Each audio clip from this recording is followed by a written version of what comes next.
Sejak akhir Oktober hingga saat ini, harga minyak goreng di pasaran melonjak tajam. Dari sekitar Rp13.000 hingga Rp14.000 per liter menjadi hampir Rp20.000 per liter. Kondisi ini sontak membuat konsumen, terutama ibu-ibu rumah tangga dan para pedagang menjerit. Sangat keberatan sekali, kalau bisa pemerintah untuk bisa dipikirkan lagi aja. Saya sebagai penjual goreng tahu sendiri dan tempe sekarang juga pun cukup kebingungan dengan harga minyak itu ya. Dari per 18 liter satu jerigen harga 130, 110 yang lalu sekarang udah mencapai 310. Kalau saya naikin dengan kondisi yang lagi begini ya, kita pun goreng banyak kalau tidak ada yang beli sepertinya itu kan rugi juga. Dirjen Perdagangan Dalam Negeri Kementerian Perdagangan, Oke Nurwan mengatakan, tingginya harga crude palm oil atau minyak kelapa sawit menjadi salah satu faktor yang ikut mengerek harga minyak goreng di tanah air. Perusahaan minyak goreng entitasnya berbeda dan membutuhkan bahan baku CPO. Nah, CPO ini tergantung dari harga internasional dan ini meningkat cukup tajam sehingga tadi otomatis terjadi kenaikan harga bahan baku. Dan khusus untuk minyak curah, ternyata elastisitasnya sangat tinggi terhadap kenaikan harga CPO. Jadi minyak curah ini elastisitasnya tinggi sehingga ya tadi mendorong peningkatan harga di minyak curah.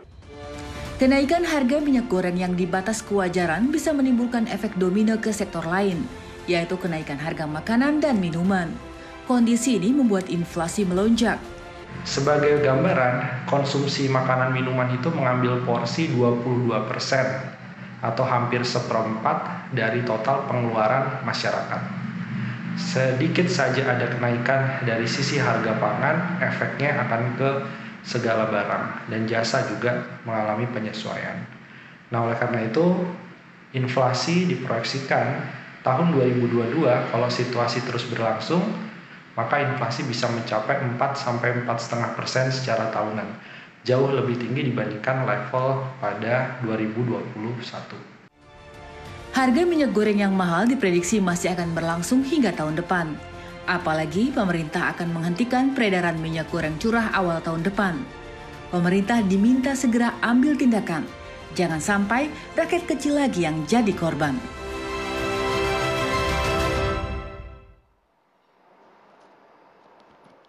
Selamat malam pemirsa, Anda pecinta makanan yang digoreng dan yang mengkonsumsi banyak minyak goreng setiap harinya untuk berbagai macam kebutuhan rumah tangga, tentu bisa merasakan seperti apa kemudian kenaikan harga dari minyak goreng ini. Dan biasanya ibu-ibu ini sudah mulai putar otak untuk bisa mengutak-ngatik dengan kenaikan harga minyak goreng ini bagaimana supaya masih tetap bisa mencukupkan uang belanjanya.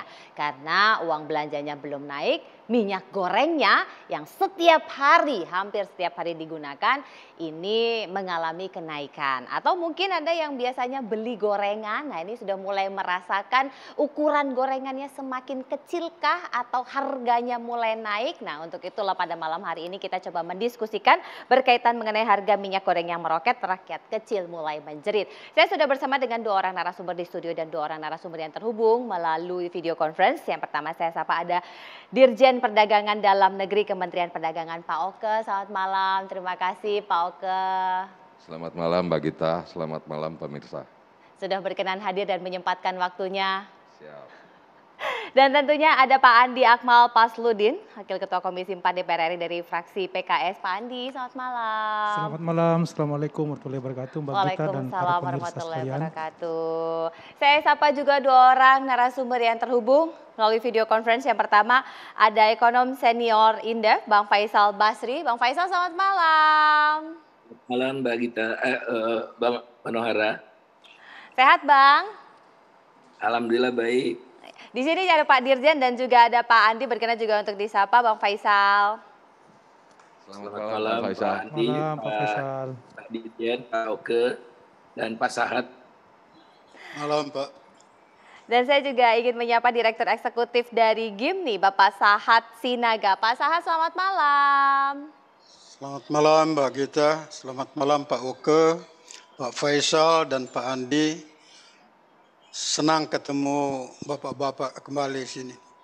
Thank you. Baik, ini kita ke Pak Oke dulu deh, orang yang paling dicari karena harganya belum turun-turun Pak. Kenapa begini Pak? Belum juga turun Pak. Apa yang salah Pak? Nggak ada yang salah. Intinya seperti saya pernah kemukakan di berbagai media, bahwa ini bukan fenomena di negara Indonesia saja, tapi ini merupakan fenomena internasional, di mana pasokan minyak nabati untuk kebutuhan dunia itu terganggu akibat beberapa sumber itu turun. Kanada, Argentina, Kanada sebagai pemasokan oil juga terganggu. Produksinya turun karena kekeringan. Malaysia juga begitu. Dan diperkirakan Indonesia juga dari target yang di awal udah ditargetkan produksinya sekitar 49 juta ton, kayaknya nggak akan nyampe. Perkiraan kita itu di 47. Sehingga ini menjadikan pasokan dunia menjadi berkurang. Itulah yang disebut fenomena internasional. Ditambah lagi ada hal lain. Ada krisis energi di negara-negara tertentu sehingga harus mentransformasikan untuk kebutuhan bahan baku untuk minyak nabati menjadi biodiesel.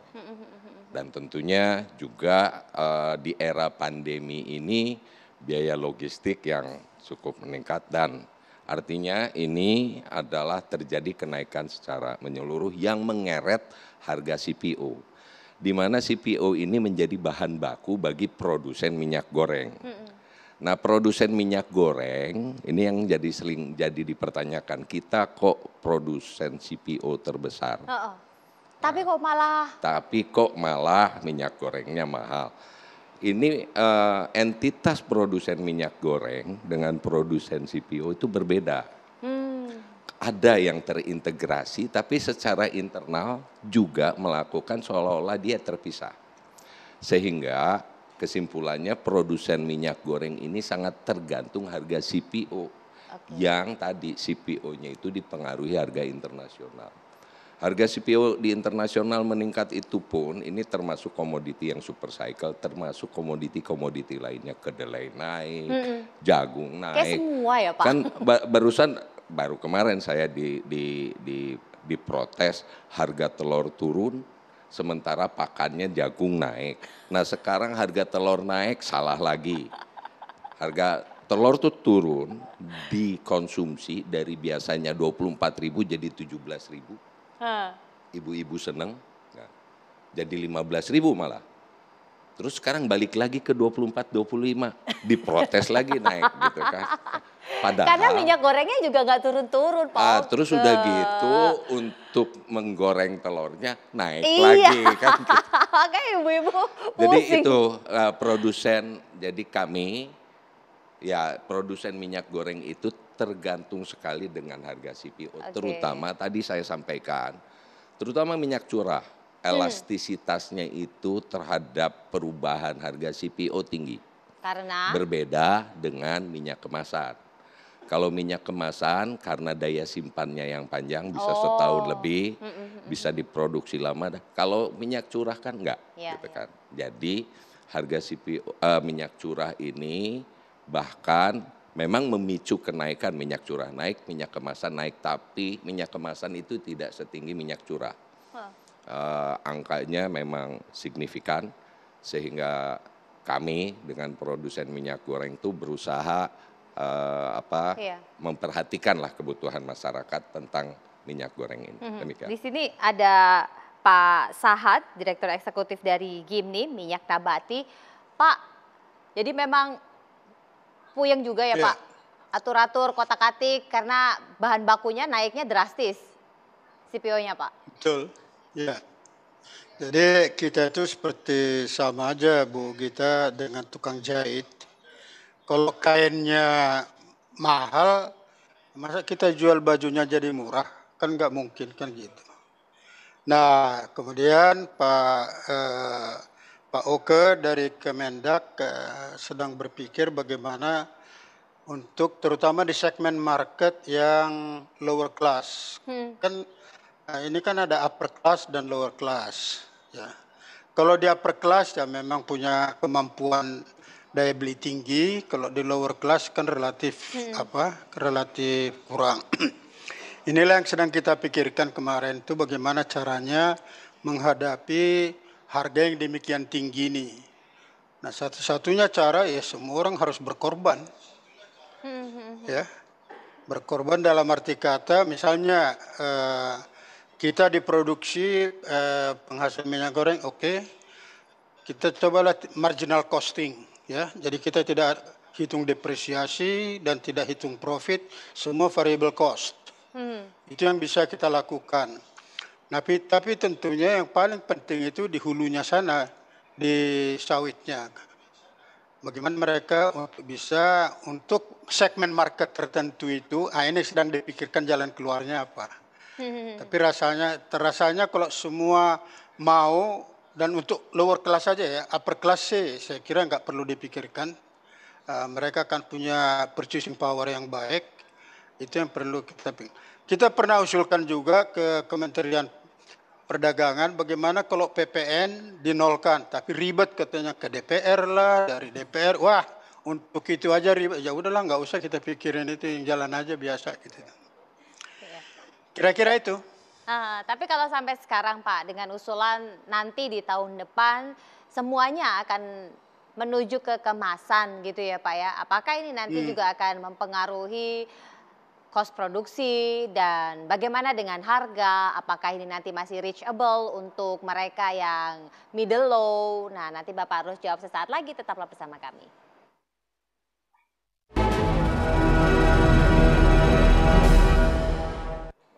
Iya, Pak Sahat ini harus jawab karena nanti kan diusulkan sama Pak Oke nanti tahun depan supaya ini durasi waktunya lebih awet maka akan kemasan semua. Nanti harganya gimana dong Pak? Untuk mereka yang kemudian middle low? Saya kira perlu sosialisasi ya. Yang paling penting bagi kita itu apa? Kesehatan atau harga gitu. Kalau sebetulnya program pemerintah pergi ke kemasan itu udah sangat tepat. Karena pertama coba ya, kita itu nggak pernah diajari bagaimana menggoreng yang benar. Gitu. Bangsa kita itu menggoreng itu sah kalau ikan itu tenggelam di dalam. Dan kalau minyaknya panas banget Pak. Nah, itu nggak benar itu. Sehingga apa yang terjadi? Jelantah makin banyak kan. Persoalannya jelantah makin banyak itu di recycle lagi. Itu ada penelitian dari UK, itu seorang nutritionist. Yang dari hasil surveinya itu mengatakan bahwa it's very risk kalau menggunakan cooking oil yang waste ya, berbahaya kepada kesehatan. Itu bisa meningkatkan kolesterol, create peroxide acid, cancer, kemudian Parkinson's. Nah ini nggak pernah disadari oleh bangsa kita ini menggunakan minyak goreng jelantah. Betul. Di Eropa di mana-mana ada namanya kontrol TPM, total polar meter. Kalau total polar meter di atas 20%, itu haram hukumnya kalau itu dijual. Dan kita nggak pernah diperiksa, DPS kemana kita juga nggak tahu. Siapa yang bertanggung jawab untuk itu? Saya pikir kalau tetap diteruskan ini, ya kita tidak tahu penyakit-penyakit apa yang muncul. Nah itu kan BPJS kosnya berapa itu? Iya. Siapa yang pernah menghitung itu? Kan enggak. Jadi saya kira untuk lower class, oke, kita perlu special precaution. Tapi kalau perubahan dari minyak goreng jelantah, minyak goreng curah ke kemasan, itulah kebijakan yang tepat untuk menyelamatkan bangsa kita ini. Jadi kalau ada yang menuntut supaya itu tetap dijalankan, dia nggak ngerti kesehatan itu apa. Oke. Ya toh? Iya. Nah, itu yang kita khawatirkan gitu. Nah, yang kedua soal halal. Ya, kita sangat concern kepada halal. Siapa yang jamin minyak yang ada di pasar itu halal atau tidak? Karena sumbernya kita nggak tahu. Gitu. Saya pernah mengumpulkan minyak jelantah. Oke. Itu dari minyak jelantah dari Pecenongan, warnanya akan lain dengan minyak jelantah dari Roxy gitulah. Oke. Nah, siapa yang tanggung jawab kehalalannya itu?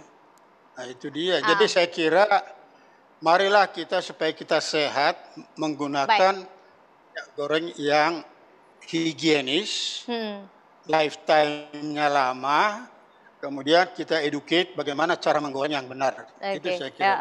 Pak Andi, sudah ada evaluasi belum Pak dari Komisi 4? Karena ini kan catatannya ternyata ada halalnya juga, ternyata nggak cuma sekedar harga yang naik. Baik Mbak Gita ya, yang pertama mungkin saya komentari dulu mengenai masalah harga minyak goreng yang naik ya, karena ini kan pokok masalahnya ya. Kalau saya melihat ini ada dua hal. Pertama tentu kalau pengusahanya diuntungkan dengan harga CPO yang meningkat ya, artinya kan bahwa tentu penghasilan semakin tinggi. Namun di sisi lain kita melihat bahwa ternyata harga CPO meningkat ini seperti kata Pak Oke tadi menyebabkan harga minyak goreng naik. Iya, Pak Oke pusing lagi. Nah, terutama yang jadi masalah ini kan terus saudara-saudara kita yang berpenghasilan menengah ke bawah. Ya. Lower income tadi ini kan, yang mereka tentu misalnya pedagang gorengan, kemudian kuliner, tentu atau mungkin juga ibu rumah tangga yang berpenghasilan kecil kayak petani, nelayan, yang lainnya. Jadi saya mengatakan bahwa ini masalah dan tentu kita harus menemukan di mana masalahnya dan apa solusinya. Kayak gitu Pak Oke ya. Saya kira langkah pemerintah sudah mengambil langkah beberapa pertemuan ya dengan para eksportir CPO ataupun dengan para pabrikan ya. Karena saya melihat bahwa sebenarnya eksportir dan pabrikan ini harusnya memang harus berkorban untuk menjamin bahwa harga eceran tertinggi ini tetap berlaku 11.000 atau 12.000. Walaupun memang HET-nya itu pada saat Pak Oke ya, pada saat CPO harganya $500 gitu ya. Tapi kan sekarang udah nggak bisa diatur ya Pak Oke? Ya, enggak, saya kira gini Mbak Gita, ini negara harus ada HET dong. HET ini kan sebagai instrumen pemerintah agar harga eceran tertinggi. Kalau nggak ada HET-nya terus yang dirugikan konsumen kita gitu. Jadi saya kira ini harus Pak Oke ya, walaupun mungkin nanti ada kenaikan HET, tapi saya kira itu satu jadi ada evaluasi. Itu satu. Yang kedua, jangan lupa eksportir selama ini kan pemerintah kita sudah mengeluarkan anggaran banyak untuk kampanye agar masuk ke negara lain gitu ya. Artinya sudah dapat untung banyak lah. Sekarang berkorban lah ya untuk para masyarakat kecil ini. Kalau bisa ya ada subsidi sehingga harga tetap ya jangan naiknya sampai 40%, 50% ini kan sangat merugikan daripada ekonomi kita di kalangan masyarakat bawah kita. Itu yang pertama. Yang kedua, mengenai masalah minyak curah. Kita dukung sebenarnya supaya ada kemasan sederhana Pak Oke ya, atau pasaha tadi. Karena tadi masalah kehalalan, masalah kesehatan. Namun ada catatan yang kita harus sampaikan. Harus ada jaringan pengaman bagi para pelaku usaha kecil. Usaha mikro, kecil dan menengah yang selama ini menggunakan minyak curah. Ya kan? Jadi kita memberikan edukasi, sisi lain juga pemerintah memberikan reward, memberikan bantuan kepada para pelaku usaha kecil sehingga mereka bisa berpaling kepada kemasan minyak goreng sederhana sebenarnya.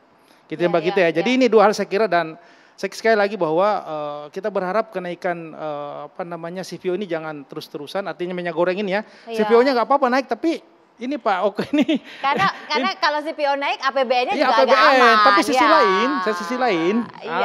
sisi lain devisa negara kita naik, sisi lain ini akan menyulitkan daripada masyarakat kecil kita. Saya kira usulan dari para pengamat mengatakan misalnya gimana supaya ada stok CPO. Misalnya sekarang kan 35% ekspor itu dari produksi kita ya. Mungkin dinaikkan jadi 40% atau 50%. Sehingga tidak ada alasan lain kenapa harga minyak naik karena ketidaktersediaan daripada CPO. Kalau ada pengamat mengatakan kalau perlu dibentuk yang namanya Nggak ada DMO CPO ya? DMO untuk CPO nggak ada ya? Domestic iya. Nanti dikomentari. Yang kedua ada juga usulan gimana supaya ekspor CPO ini dinaikkan pajaknya. Tapi saya kira ini usulan, ya saya kira semua orang berhak untuk mengusulkan itu untuk berbicara, tapi saya kira pemerintah juga pasti ada pertimbangan-pertimbangan. Tapi kami tentu dari sisi DPR meminta agar kepentingan rakyat ini, terutama rakyat kecil ini yang diperhatikan, gitu kan? Seperti itu Mbak Gita. Bagaimana catatan Bang Faisal dan seperti apa kemudian Kemendak menanggapinya dari apa yang tadi sudah disampaikan oleh para narasumber? Sesaat lagi Pak Oka akan bicara, termasuk juga Bang Faisal, tetap bersama kami.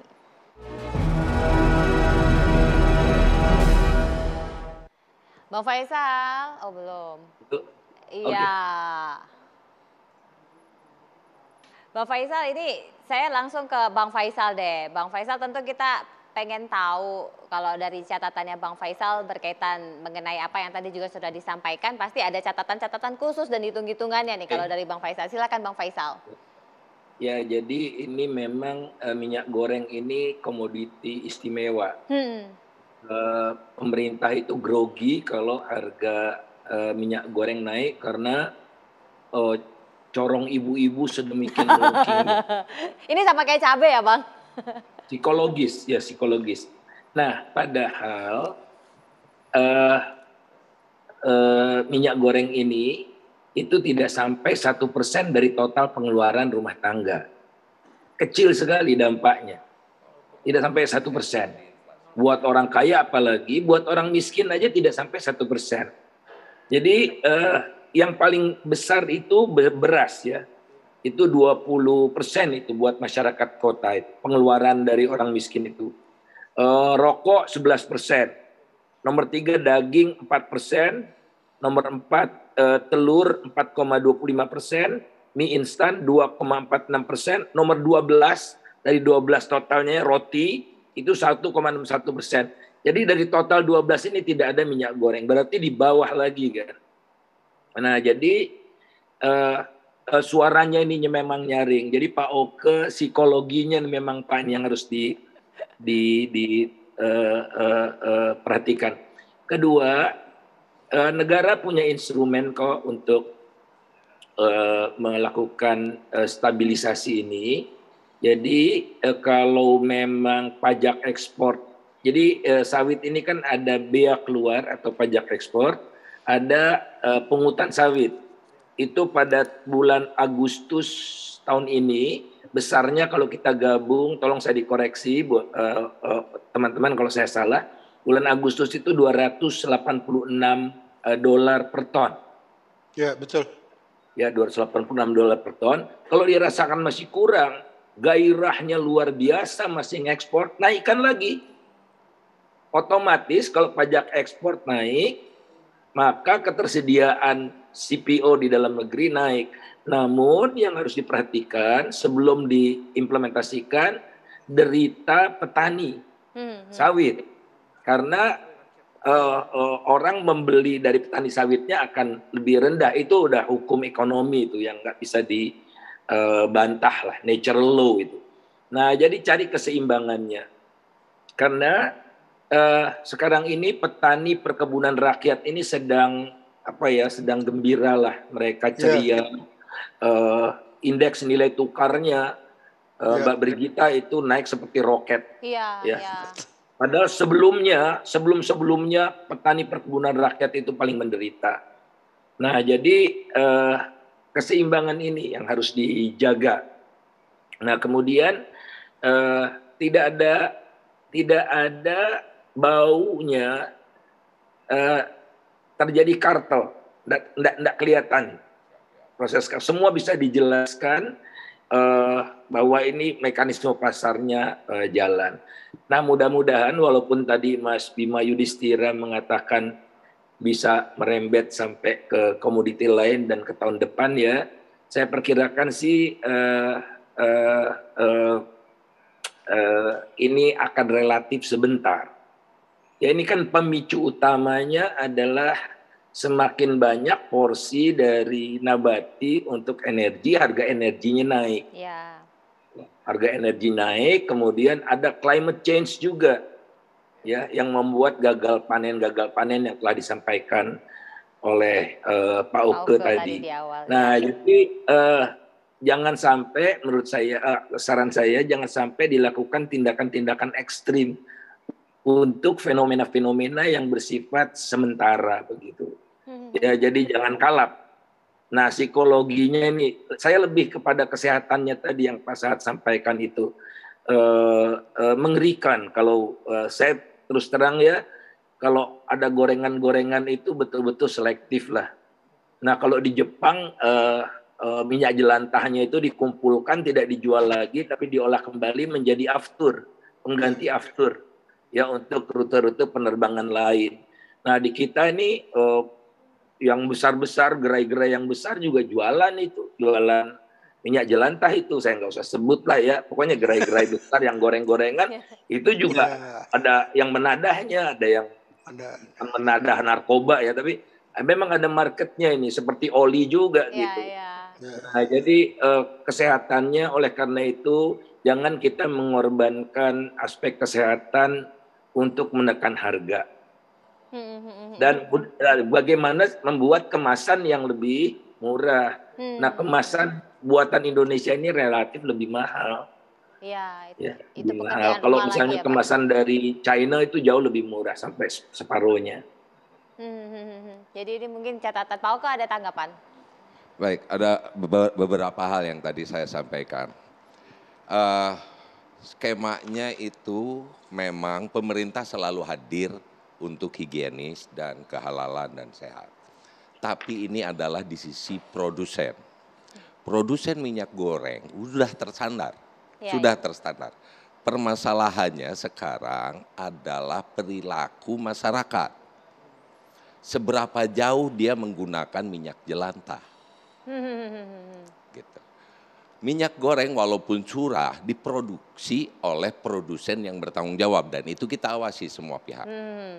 Tapi begitu dipasarkan, lihat perilaku masyarakat menggunakan minyaknya. Di Eropa tadi disampaikan 2 kali dibuang. Ini ketika kita ditunjukin, Dikila, wow, warnanya hitam. Berbuang, kan? Nah, itu kan yang tadi ditinya. Dan itu perilakunya. Jadi memang ada terjadi bisnis di minyak jelantah karena tadi apalagi harganya sekarang mendekati bagus sekali dan diterima di negara maju untuk dikonversi menjadi energi. Gitu kan. Itu memang jadi pasar yang bagus gitu kan. Sebetulnya tadi ini yang sedang kita pertimbangkan dengan matang. Karena tadi pada dasarnya minyak goreng yang beredar selama itu dari produksi timnya Pak Sahat itu semua bertanggung jawab.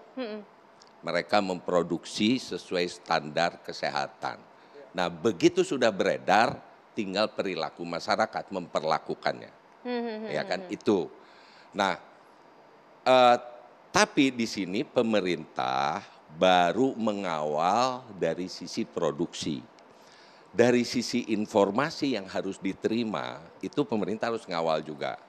Kalau di kemasan bisa diinformasikan tentang informasi produk dan dibaca oleh masyarakat, dicurah enggak. Itu masalahnya. Makanya tadi disampaikan oleh Pak Sahat, yang keluaran ini sama yang keluaran ini bisa dibedain warnanya. Betul. Jadi mungkin itu kalau itu. Jadi ini sedang kita pikirkan matang, tapi yang sebetulnya adalah kebiasaan masyarakat yang harus diperbaiki dalam penggunaan minyak atau good kalau di pertanian itu good agricultural practices-nya. Nah, tinggal Mbak Gita tadi yang tadi dimakan 5 itu tuh digorengnya berapa kali menggunakan minyaknya. Tapi kalau 2 kali goreng, 2 kali dipakai itu pasti sehat. Karena tadi dari sisi produksi binaannya Pak Sahat dengan udah diawasi pemerintah bahwa produsen minyak goreng kita walaupun itu dalam keadaan curah sudah sesuai standar. Nah, tadi itu tambahannya. Makasih. Jadi kira-kira dalam waktu dekat ini bagaimana supaya paling tidak harganya ini ya so-so lah, dan ke depan tidak terjadi lagi fluktuasi harga sehingga membuat orang deg-degan gitu ya kalau ketika mau melihat harga dari minyak goreng itu. Sesaat lagi kita akan lanjutkan, tetaplah bersama kami. Ya kira-kira gimana ya, orang udah merata gitu, kita belanja di mana aja tetap segitu. Ya naikin harga dagangan biar kita bisa nutupin yang kenaikan dari minyak itu. Ya saya jawab, ya kok Bang naiknya tinggi banget katanya, minyaknya aja naik kata saya gitu. Ntar kalau minyak turun ya saya harga lama lagi gitu. Iya sih, menurut yang saya lihat di TV sih kayak gitu, harga lagi naik ya. Cuman kalau yang tadi saya lihat di dalam sih, harga normal sih Mas, cuman pembeliannya dibatasi aja gitu.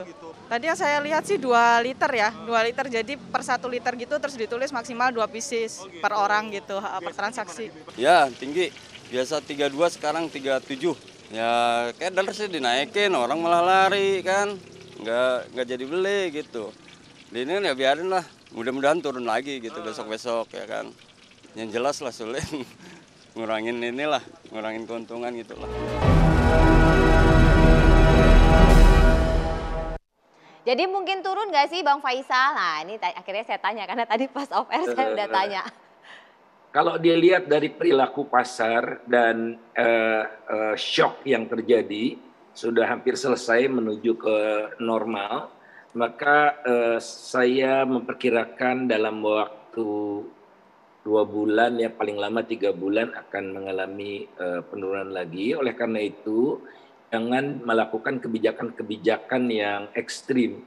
Ini bukan struktural gitu. Harga mahal bukan karena struktural, bukan karena ada kolusi, bukan ada kartel, bukan ada kerusakan di sektor produksi, bukan. Tapi karena faktor-faktor yang memang terkait erat dengan climate change ya, dengan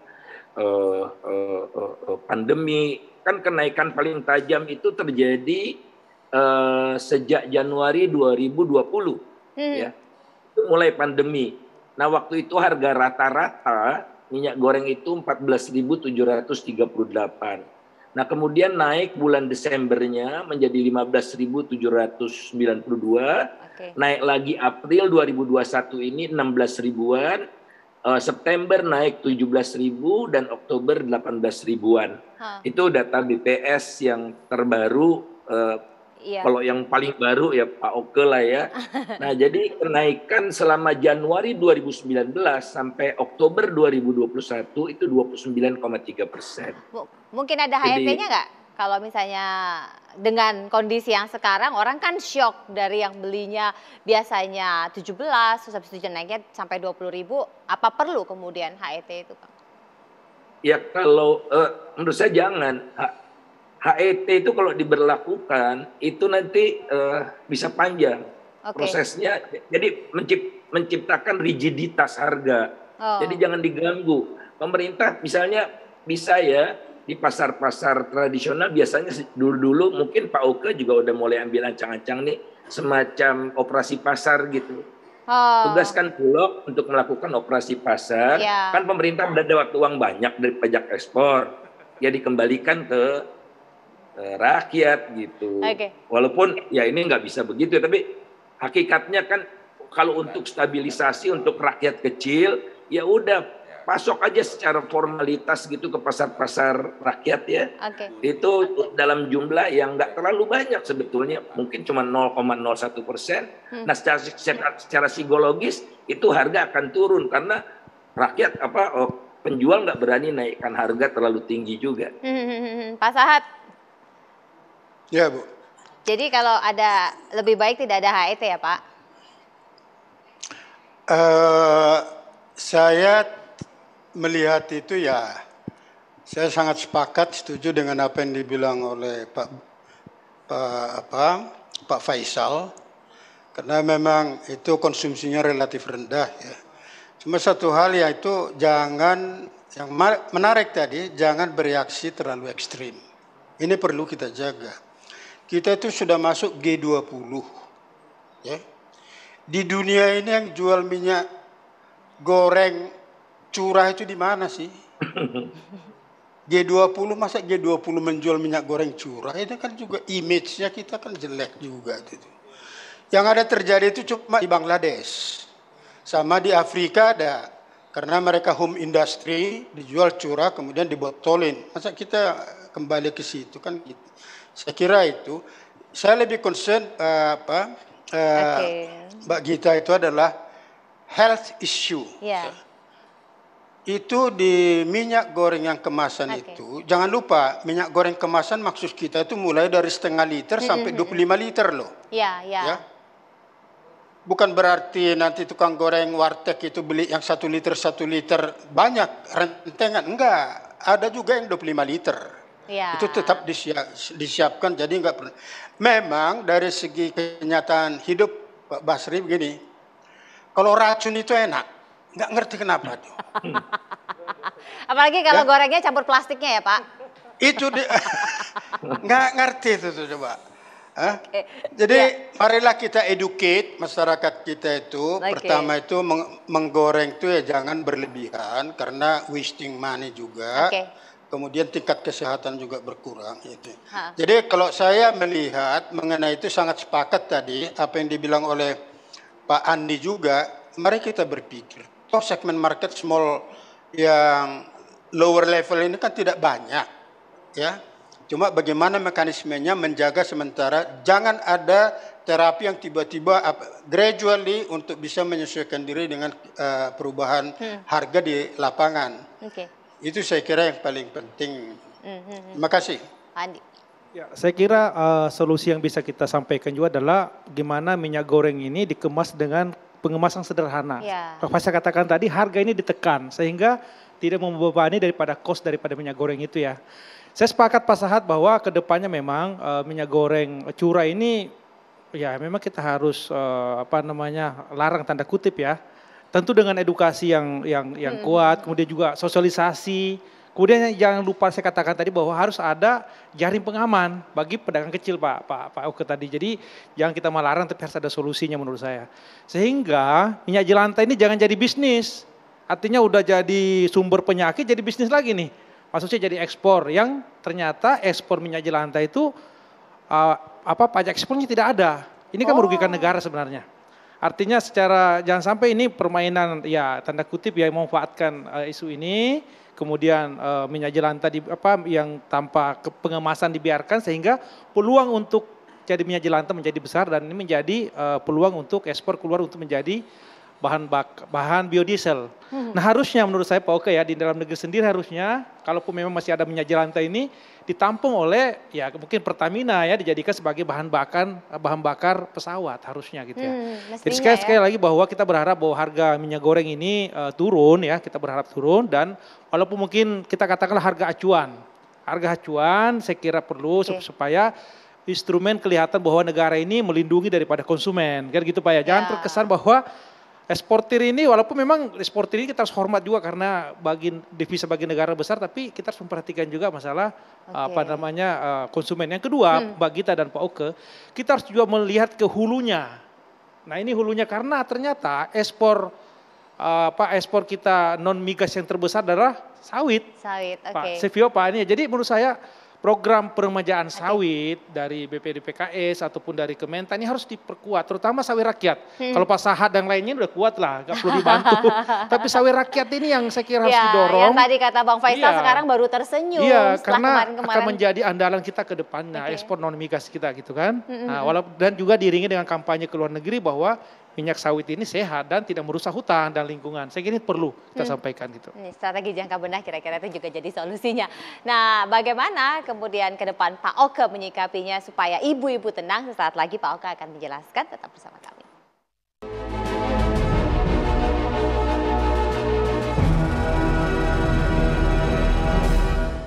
Ini waktunya Pak Oke menenangkan ibu-ibu di rumah.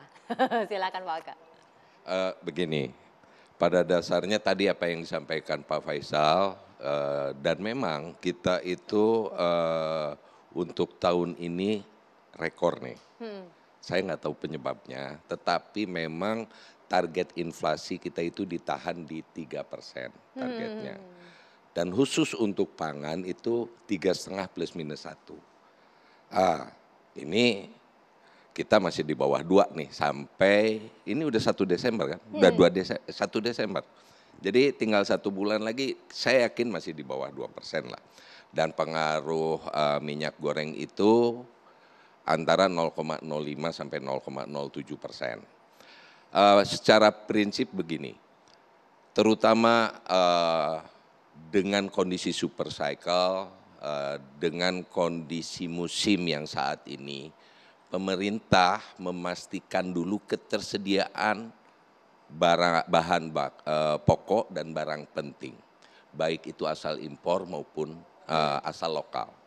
Kedelai untuk pengrajin tahu tempe, jagung untuk berbagai kepentingan, minyak goreng pun tersedia. Saat ini persediaannya itu berkisar ketahanannya 1,5 bulan. Kita maintain tiap hari 1,5 bulan, dan daging pun kita sudah siapkan dengan ketahanan pangannya 1 bulan. Beras panjang sekali, ketahanan pangan kita sekarang lagi banyak. Memang saat ini semua harga terkendali kecuali minyak goreng, bawang, gitu kan, lagi jatuh. Bawang itu bukan mahal di tingkat konsumen, jatuh di tingkat petani. Terus juga bawang putih sudah tersedia, cabai. Cabai agak meningkat karena sekarang sudah mulai akhir panen. Mulai akhir panen agak meningkat harganya. Tetapi yang kita pastikan ini adalah di hadapan kita sampai akhir tahun insya Allah aman. Yang kita monitor itu sampai kuartal ke-1, harga masih untuk minyak goreng masih agak tinggi. Walaupun terjadi penurunan sekarang 0,08%, belum berpengaruh ke harga minyak. Tadi yang apa yang dikatakan Pak Faisal, agak menurun nih hari ini dikit gitu kan. Tapi belum kelihatan trennya. Kalau trennya masih pada posisi meningkat sampai akhir kuartal 1 kita perlihatkan itu. Sehingga tadi saat ini yang kita pastikan untuk minyak goreng kita sediakan 11 juta liter yang akan segera terdistribusi secara nasional. Mudah-mudahan itu dengan harga terjangkau 14.000 dan itu bisa menenangkan ibu rumah tangga dan masyarakat kecil yang memerlukan kemasan sederhana. Makasih. Karena memang kan udah jelang Natal tahun baru, kalau semuanya mahal, akhirnya senyum Natal itu nggak ada. Baik, terima kasih sekali lagi Pak Oka Nurwan, Dirjen Perdagangan Dalam Negeri Kementerian Perdagangan, Pak Saad Sinaga, Direktur Eksekutif dari Gimni, Pak Andi Akmal Pasludin, Wakil Ketua Komisi 4 DPR RI dari fraksi PKS, dan tentunya Bang Faisal Basri, ekonom senior dari Indef. Terima kasih Bapak-Bapak, mudah-mudahan saja yang terbaik untuk kita semua dan ibu-ibu bisa tenang malam hari ini. Saya Brigita Menara pamit, selamat malam, sampai jumpa.